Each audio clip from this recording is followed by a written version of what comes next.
Good morning. I give much attribution this morning for my sermon to Journey with Jesus blog, the inspirational writing of Debbie Thomas, who's an Episcopalian minister. Live your truth. Find your authentic self. If you guys read or heard these things over and over again, we were listening to some music this morning as we were setting up band on YouTube, and an ad popped up, and somebody said, "Oh, there's a white lady telling us to improve ourselves." And I was like, "Oh, that's true," because we couldn't see the picture, we could just hear the audio, and it just made me laugh. I'm pretty sure there are about 1 million self-help and discovery books and blogs and all kinds of podcasts out there begging for me to find my truth. By the way, what kind of convoluted talk is self-help anyway? Help implies, by its very meaning, that you can't do it by yourself. Not that you can't do things by yourself, of course, but the very name is a contradiction. But I digress. When I think of those people that I am most impressed with in living their truth, I usually think of those who have had to unbury and heal and recover to even let their truth be seen at all. I think about those who are deepest in the margins, those who have suffered the most under oppression, those who have tried for so long to entomb their truth that they may not even know that it's in there anymore somewhere.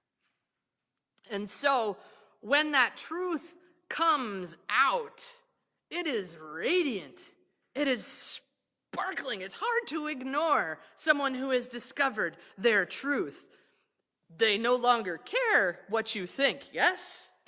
Because that truth is so vibrant. Because it is done with being entombed.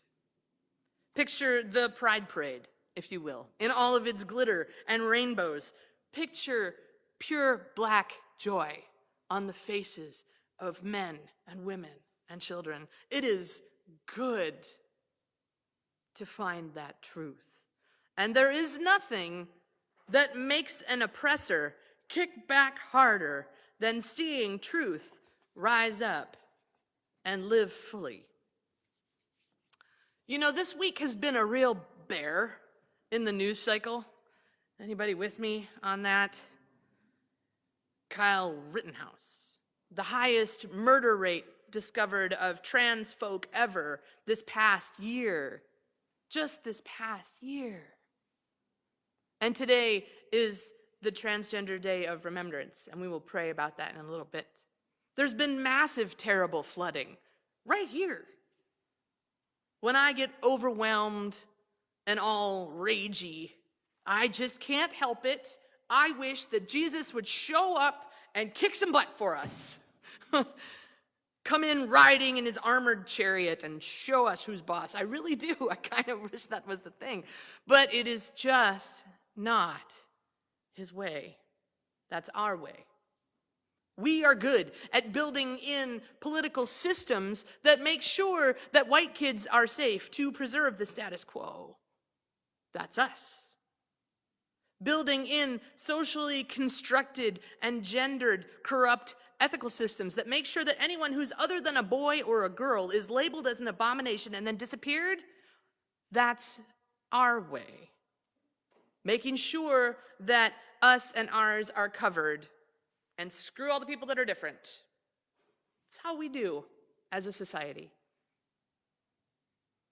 But Jesus shows up this morning as Christ the King, not in his golden armored chariot or gleaming on a mountaintop.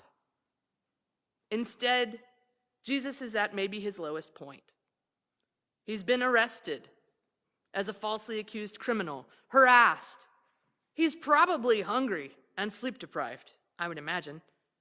And now he is standing in front of the occupational leader of his land, Pontius Pilate. And Pilate puts the question to Jesus repeatedly that you know he already knows the answer to. Are you a king? Well,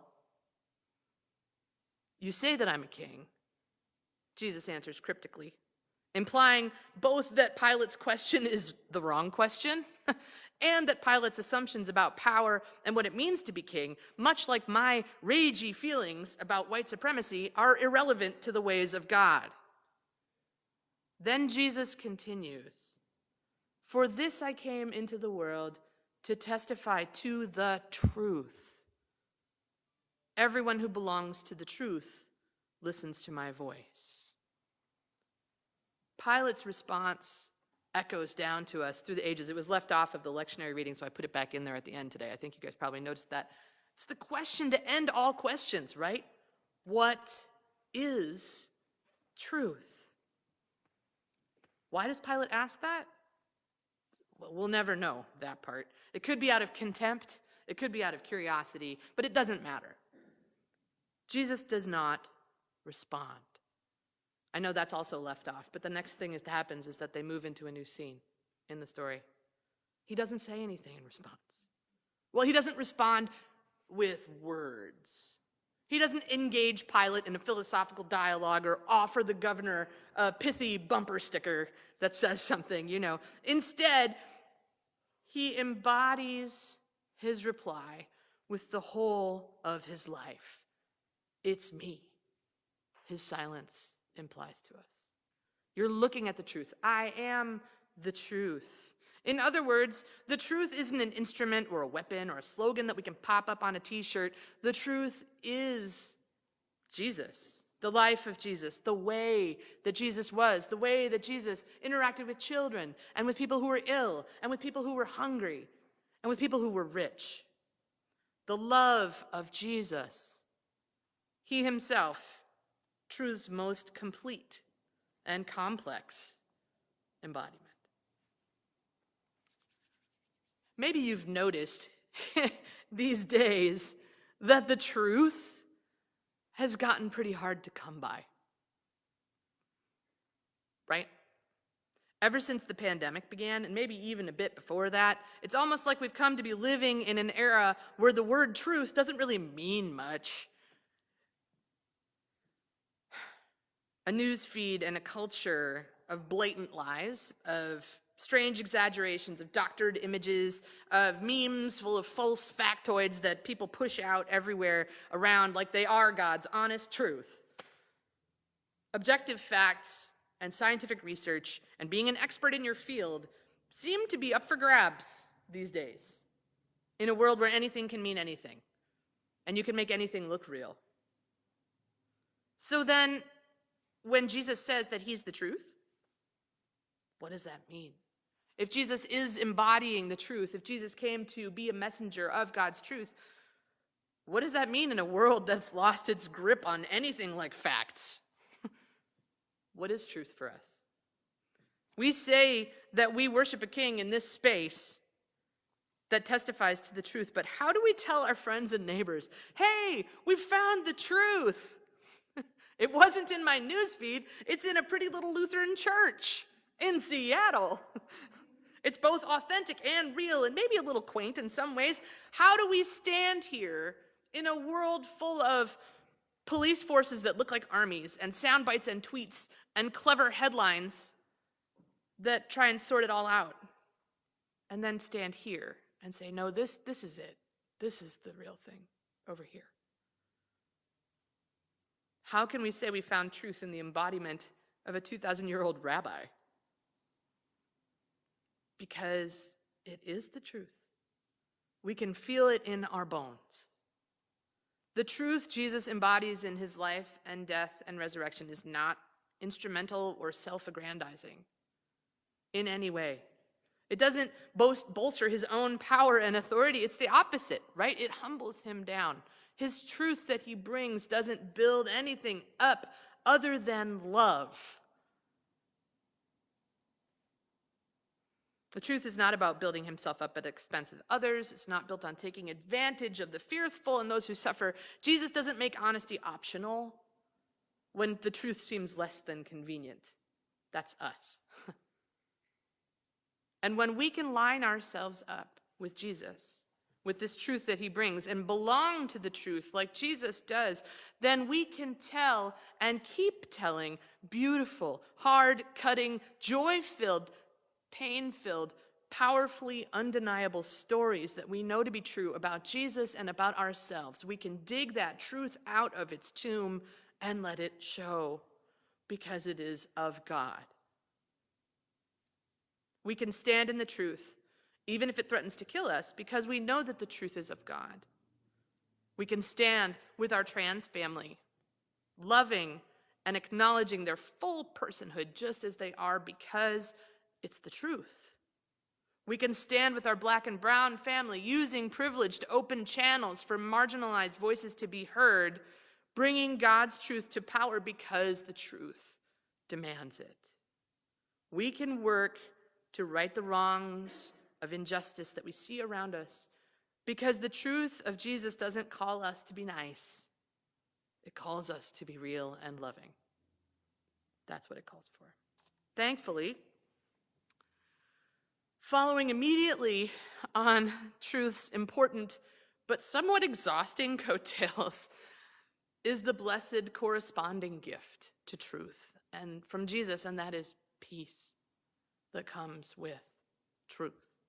When we break down the walls of our own protective defenses and allow the truth to be real and innate, peace comes to us in that. Truth can be rough, right? Yes. Yes. Seeming to create more chaos than it heals on occasion, but the peace of God is the balm of knowing that we are tzaddik, one of my favorite Hebrew words, means righteous or right with God. And that is when you come back around full circle to the deep joy and to the sparkling faces and maybe a glittering parade if you're lucky. As you think this week about the truth and where you are called to live that truth out, pray that as you speak God's truth, both to yourself and to other people, that you will be bathed in God's peace with it. The truth shows us the way to living in unity, the gift of which is peace. And without truth, true peace cannot be found. Next week, just next week, we begin a new season, Advent, my favorite. The season of waiting and longing and listening. And soon we will walk into that expectant darkness, waiting for light to dawn, for the truth to reveal itself to us once again, for the first cries of that vulnerable baby to redefine what it means to reign in the world. We're not a people without hope. Truth will survive. It has died and returned to us already. The truth lives, and we abide within him. Amen.